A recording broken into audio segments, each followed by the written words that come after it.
Our next pivot point that we have today is industrialization in America.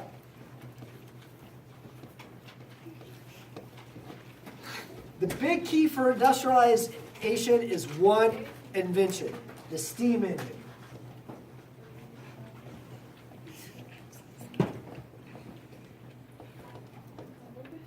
This one's a little bit out of order. I should have done the steam engine and then the gas engine. In later industrialization, the gas, the diesel engine, that's what we use to power stuff, right? Two big people I want you to know about. One is this guy by the name of John D. Rockefeller.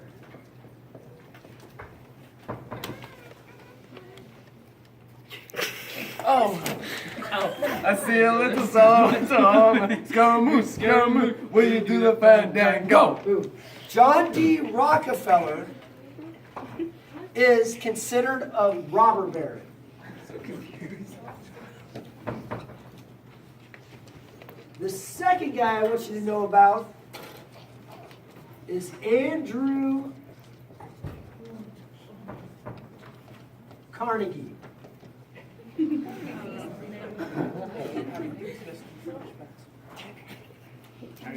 Mason, are you okay? There's a joke. This last name's Carnegie. Oh. All right. Andrew Carnegie is also a robber baron.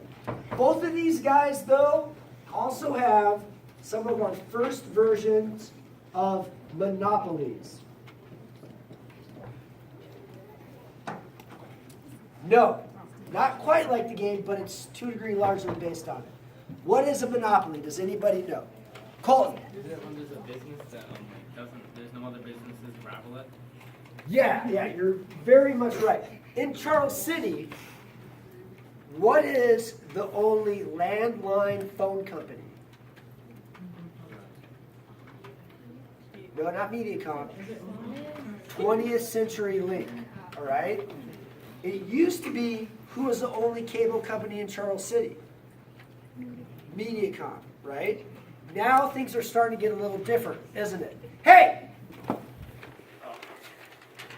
Thunderbolt and lightning, very, very frightening me. Now, monopolies, there's 2 types. One is vertical.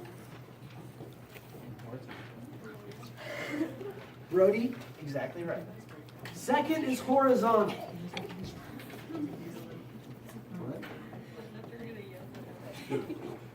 Hey, vertical integration.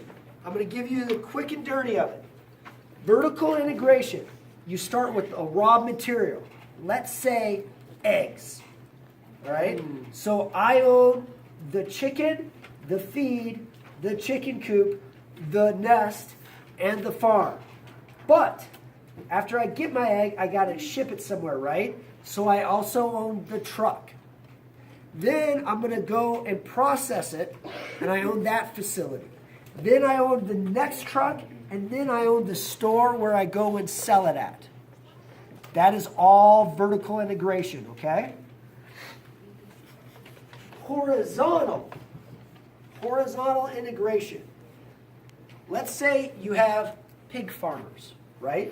What do pigs generate a lot of? Poo. Now, if somebody owns all of the poo collecting trucks in a state, in a town, in a county, that is horizontal, where they control one level of production totally.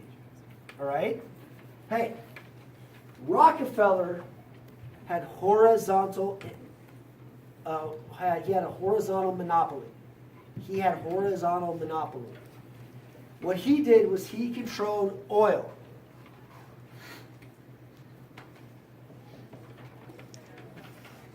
This was when oil was actually drilled in the east, all right, along the Appalachian Mountains. Andrew Carnegie, hey! Galileo, Galileo, Galileo Figaro, Magnifico! All right, now, Andrew Carnegie, he controlled steel.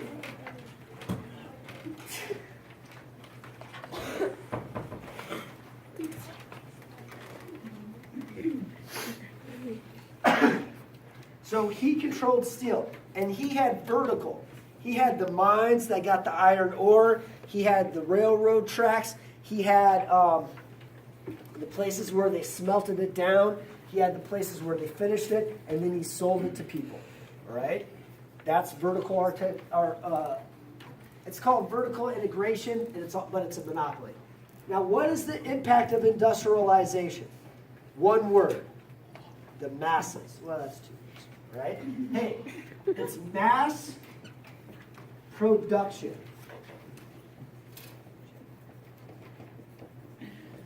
And mass production is what made modern America. This is one of the biggest things that we needed to have. How many of you guys have a Charles City Comets t-shirt? That's mass production, right? How many of you guys have a pair of leggings? Mass production. Who has tennis shoes? Mass production, right? Who's got a hoodie?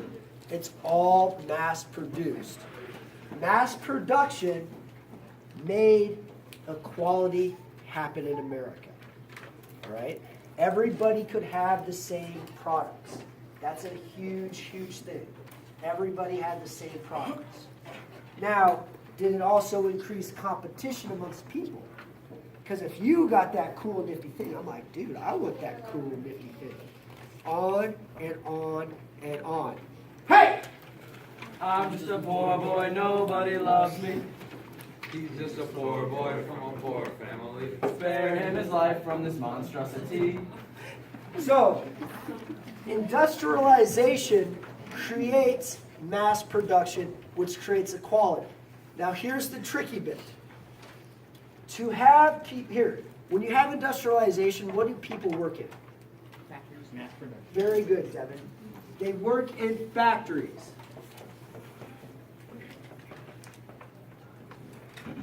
Where did America get the people for the factories?